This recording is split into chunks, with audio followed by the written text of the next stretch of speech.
Bueno, muchas gracias, Oscar, por la presentación.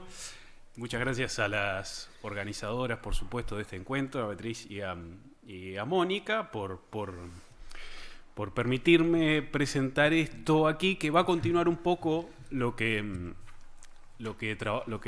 expuso Lidia, el sentido de que trataré la misma autora, Silvia Peláez, y con la salvedad de que, a diferencia de su título de ponencia, el mío es directamente mentiroso, ¿no? Porque no voy a hablar de deidades femeninas, no voy a hablar de... A ver... Sí, es mentiroso. No voy a hablar de divinidades femeninas, sino más bien de algunos personajes legendarios. Yo tenía la idea al principio, contamos en el Corpicem con tres obras de Silvia Peláez, que son Quetzalcóatl regresa, Maíz y trigo y Líquido humor. Y mi idea era en un comienzo trabajar con uno, por ejemplo, con Chimalma, ¿no? la madre de Quetzalcóatl, que se aparece ahí, y trabajar a estos dos, Citlali y Xochitl, haciendo un paralelismo con sus figuras divinas, que son Citlalicue y Xochitlicue, cosa que no voy a hacer, y de ahí este primer engaño, aunque puede que vengan otros. Lo que quería hacer entonces son tres cosas, principalmente. Hablar de Maíz y trigo, de esta obra que está situada en los años posteriores a la conquista, 1500 y pico, 73, recuerdo mal, este es el segundo engaño. Situar esta obra dentro de algunas que trabajan también esta leyenda, que es la siguiente, la de Citlali, como princesa azteca, una enamorada que tiene finalmente un destino trágico, ¿no? por su enamoramiento. Veremos que hay algunas otras representaciones, obras artísticas que se encargan de esta leyenda. Quería también hacer algunas referencias al rito, en contraposición a lo mítico, ¿no? Creo que si Quetzalcóatl regresa, sí es una obra que nos traslada un mito, y es una narración mítica. En el caso de Maíz y trigo, lo que se está haciendo es plantear algunos rituales. Entonces, me gustaría ofrecer simplemente dos apuntes teóricos de cómo puede entenderse esta relación, que ha sido bastante compleja entre mito y rito. Y en tercer lugar,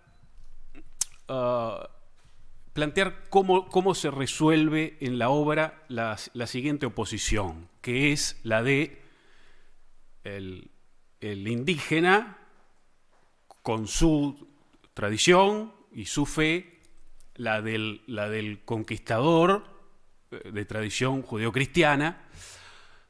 Esa es la oposición que articula un poco la obra, que yo creo que se resuelve con un tercer personaje, una tercera opción, que es un personaje llamado Donato, que no por cualquier cosa abre y cierra la obra, con pequeños monólogos, que es muchacho de raza negra.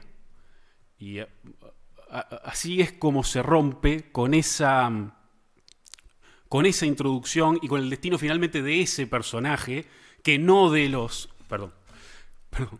Que no de Xochitl ni Citlali, es como se rompe esa oposición en la obra. Entonces, voy con esto adelante. Según informa la autora, Silvia Peláez, dice, esta obra se llamaba originalmente Las Panaderas, ¿no? Por esto de Maíz y trigo, que también representa esa misma oposición. Fue escrita con motivo del quinto centenario de la conquista, por lo que estamos en años bueno, quizás algo anteriores a Quetzalcóatl regresa. Digo esto para ubicarla ahora con las otras representaciones que vamos a ver, que están un poco ahí esquematizadas en esta diapositiva, ¿no? Son las siguientes. Bueno, son las que modestamente he encontrado, ¿no? Seguramente haya muchas otras, pero por ejemplo en 1922 está la ópera Citlali, que se estrenó en Ciudad de México, con libreto de Manuel Bermejo y composición musical de José Vázquez, un distinguido compositor mexicano. En la ópera, Citlali se enamora de un guerrero que debe enfrentar al invasor blanco y se ofrece como sacrificio a Huitzilopochtli,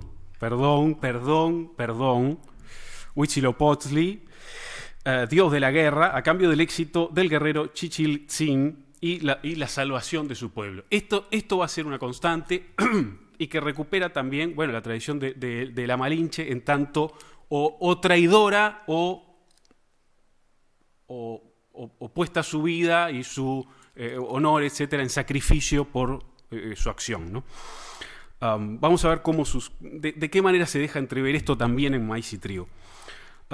Ubicada en la época de la conquista, en los años inmediatamente posteriores, hay una película que es Las Rosas del Milagro, del 59, donde además de Citlali aparecen explícitas los nombres de Moctezuma y Hernán Cortés, ¿no? Aunque la película tiene como trasfondo los milagros de la Virgen de Guadalupe, Citlali aparece como hija de Moctezuma, enamorada de un guerrero enemigo del Tlatoani.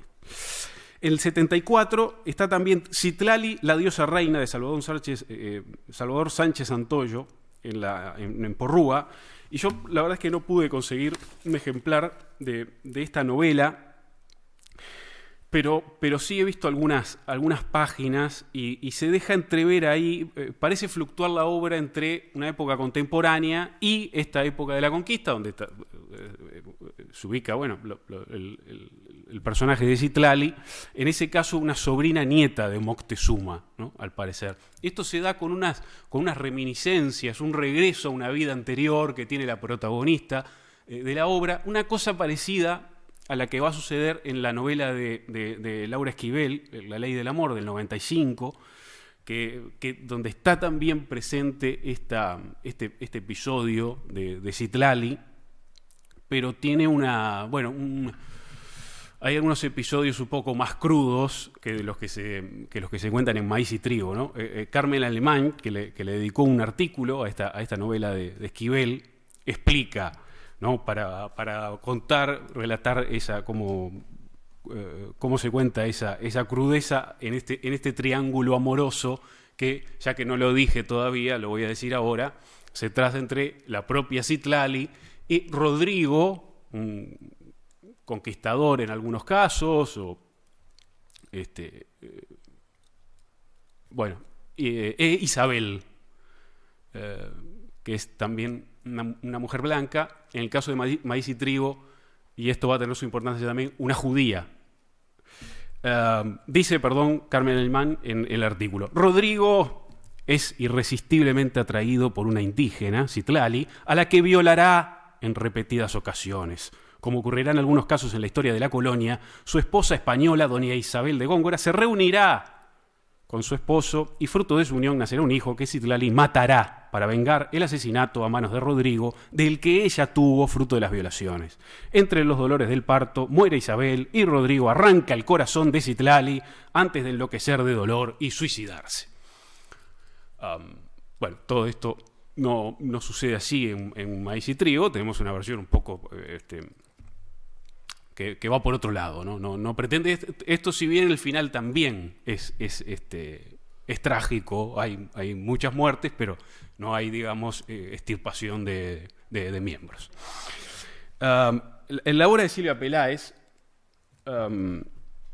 como decía, si bien tiene este final trágico, se configura a partir de la acción de Isabel, de esta judía que lo que pretende es que la Inquisición no la penalice por su fe, y entonces pretende casarse con este muchacho Rodrigo. A todo esto tiene unas relaciones más que dudosas con Fray Guzmán, quien es que la intenta ayudar a que se produzca ese enamoramiento, y por otro lado, en la esquina contraria, tenemos a la propia Citlali con su confidente, que es Xochitl, quien también, enamorada de Rodrigo, buscará los medios para hacerse con sus favores o lo que sea. ¿Qué pasa? ¿Por qué lo del rito en esta obra? Tanto Isabel, en las postrimerías, ya en los descuentos de la obra, como la propia Citlali, lo que van a utilizar para asegurarse la atención de este muchacho Rodrigo son hechizos, son conjuros mágicos. Esto, como vamos a ver, tiene también su propia persecución por parte de la Inquisición, de esas hechiceras, y como vamos a ver en algunas autoras, precisamente de magia erótica, señores, magia erótica. No sé qué será eso, pero ahí está. La trama, entonces, de Maíz y Trigo ahí queda, ¿no? Se entiende, ¿no? Tiene, digamos, es ese enfrentamiento. Como digo, la complejidad viene, creo, a diferencia de estas otras representaciones, en ese papel del negro, de Donato, también enamorado de la India, de Xochitl, la otra, no la pareja, no Citlali y Rodrigo, quien va a quedar indemne de toda esta tragedia, más o menos indemne, al igual que Isabel. Si alguien permanece en esta obra con vida, no son de ninguna manera ni Citlali, que va a ser condenada a la hoguera por precisamente esas prácticas rituales, ni tampoco Rodrigo, al que va a incriminar Isabel como poseedor de un libro que ella misma guardaba, lo va a incriminar a Rodrigo porque ve que lo pierde y dice perdido por perdido, que lo maten a este y no a mí. Y ahí queda Isabel al final utilizando también esta magia erótica con el propio fraile, quien se lamenta de que esté dejando a Dios y, tener que verse a causa de esta magia erótica reunido con Isabel. Dos cosas con respecto al rito. La escuela antropológica inglesa, que ahí estuvieron, de los más notables es James Frazer, ¿no? el autor de La Rama Dorada, proclamaba, entre otras cosas, quizás exagerando un poquito, que todo mito provenía de un rito. Esto lo dijeron estos muchachos, Francis Comfort, Jane Harrison, y el propio Frazer, ¿no? ¿Qué pasó? Si bien estos excesos se criticaron, entre otros por Kirk, por el propio Levi-Strauss, había algo ahí de la preeminencia del rito. Lo que no quiere decir que todo mito tenga como base un ritual, pero sí hay algo que se entremezcla. Lo vieron muchísimos autores, entre ellos, por ejemplo, Cassirer. Voy a leer una cosita. Si la pregunta acerca de la preeminencia del mito sobre el rito, o a la inversa, carece de una respuesta satisfactoria, los puntos que vinculan ambas categorías se evidencian cuando se tiene en cuenta el alcance de la ejecución objetiva del acto que supone el rito. En el segundo tomo de su filosofía de las formas simbólicas, Cassirer comienza estableciendo un rasgo fundamental del pensamiento mítico, y es el que define la forma en que la conciencia mítica conoce los objetos. Cassirer advierte que la mítica es una conciencia incapaz de diferenciar entre los contenidos que le son dados. La forma en que ella conoce los objetos le impide distinguir entre los ámbitos de verdad y de apariencia. Entregado íntegramente a la mera presencia del objeto, cito, el mito carece de toda posibilidad de extender el instante más allá de sí mismo, de relacionarlo como elemento particular con la totalidad de los elementos de la realidad. Vale, esta división de representación y realidad, de eso se va a encargar el rito. La actividad ritual, sin embargo, no se explica atribuyéndole un sentido alegórico o imitativo, sino que su acción permanece siempre enredada con la realidad y en todo caso remite a ella. Es decir, prima la acción sobre las imágenes y sus representaciones. Bueno, tenemos ahí algunas cosas más de Cassirer que no vamos a decir salvo esto. Cassirer retoma este asunto, por ejemplo, en el mito del Estado, donde también enfatiza la mayor hondura y perdurabilidad del rito frente al mito. La clave se situaría en que al cumplir la acción ritual, el hombre está entregado a las emociones y no al pensamiento. Cito, cuando ejecuta un ritual religioso o una ceremonia, el hombre no se encuentra en un estado de ánimo puramente especulativo o contemplativo. Vive una vida de emociones, no de pensamientos. Y esto, más allá de considerar en sí las acciones rituales de hechicería, etcétera, etcétera, que tienen lugar en Maíz y Trigo, lo que fundamenta la trama de la obra es el amor, es el miedo a perder el propio honor. Son emociones lo que se está intentando relatar allí, ¿no? Por ejemplo, Xochitl, el personaje confidente, ¿no? de Citlali, le dice en un momento acerca de esto, de su acto visto como traición o sacrificio. Dice: para muchos lo que has hecho tú, y otras como tú, es mera traición. Otros comprenden tus actos como sacrificio para salvar a tu pueblo. Para mí es calentura del centro del cuerpo. Dice Xochitl, ya abanderándose como diosa de la fertilidad, ¿no? Puramente. En Maíz y Trigo, estas duplas enfrentadas, decía, son Xochitl y Citlali, por un lado, Isabel y Fray Guzmán. Citlali e Isabel, enamoradas de Rodrigo. Xochitl y Fray Guzmán, confidentes de las primeras.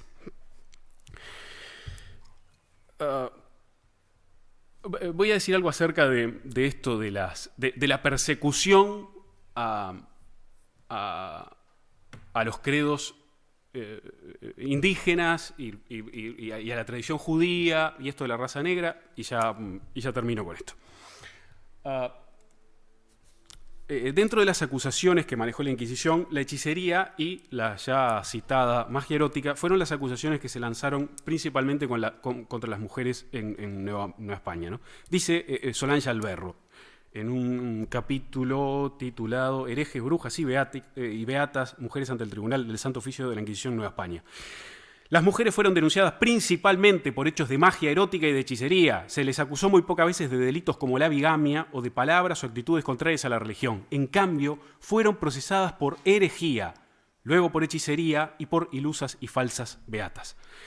La práctica más señalada, entonces, es la de intentar, con esos medios rituales, la unión de hombre y mujer, una unión, matrimonio, que resultaría imposible siguiendo los canales oficiales, ¿no? Quiero decir, se intenta que se produzca algo ilícito ahí que va contra el orden social, ¿no?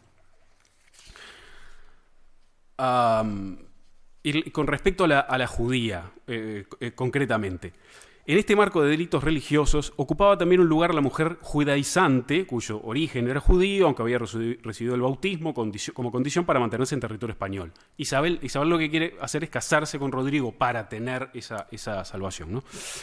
Dentro de este grupo, según Alberro también, hay una figura dominante que es la abuela de la familia, la matriarca un poco, ¿no? Que ordena las relaciones y las alianzas, etcétera, etcétera. Si bien Isabel no cumple con todas esas condiciones, sí que existe como ordenadora de las relaciones que se producen un poco a su alrededor, ¿no? El cerco de la Inquisición se vuelve cada vez más estrecho contra Isabel, por lo que determinan con Guzmán entregar a Rodrigo, incriminándolo por pecado de herejía, etcétera, etcétera. Algunas cositas que ya comentamos. Y con respecto al negro, y ya termino. En Nueva España, estoy citando, no existía teóricamente el riesgo de contaminación judaizante, porque se había prohibido la migración. Si los judíos, ya fuera cita, directamente no habían podido ingresar o las excepciones estaban controladas y el indio no podía discriminarse legalmente, la mancha en el linaje, ahora sí, cito, el embellecimiento del apellido provenía de cualquier mezcla con individuos de raza negra. El negro era o había sido originalmente esclavo y esa esclavitud era consecuencia de su inferioridad. Bueno, tras la muerte de esta pareja Rodrigo-Citlali, el triunfo finalmente, entre comillas, de Isabel, el que queda es Donato, con un pequeño parlamento, en el que creo que se produce esa transgresión también muy propia del mito y el ritual, sobre la que se podría decir algo, pero que es la tradición de que al final permanezca el negro, y no solo eso, sino que insinúe que es él el que va a continuar con, con la descendencia para poblar el continente. Dice Donato ahí en ese último párrafo. En su último parlamento, perdón. De veras era amor, Xochitl, primero amor del purito cuerpo, luego del alma, del espíritu, pero ella no. Xochitl solo se burló de Donato. Los frailes tienen la culpa de que amor no puede ser entre colores distintas y de que nada aparezca como es. Y ese fray Guzmán y su Josefo. Pero Donato, así de negro, es necio. No se vence a la primera. Todavía quedan mujeres muchas para mí. Y así poblaremos esta tierra de las Indias del nuevo continente. Y así termina. En este sentido, esa es la transgresión última que se muestra en Maíz y Trigo, no la de los rituales, no exactamente esa transgresión. Es precisamente una falta que no contiene la dicotomía que está planteada en el título, en Maíz y Trigo, ¿no? Entre tradición de viejo mundo y Nueva España, sino que prevalezca ese otro elemento del pueblo de raza negra. Muchas gracias.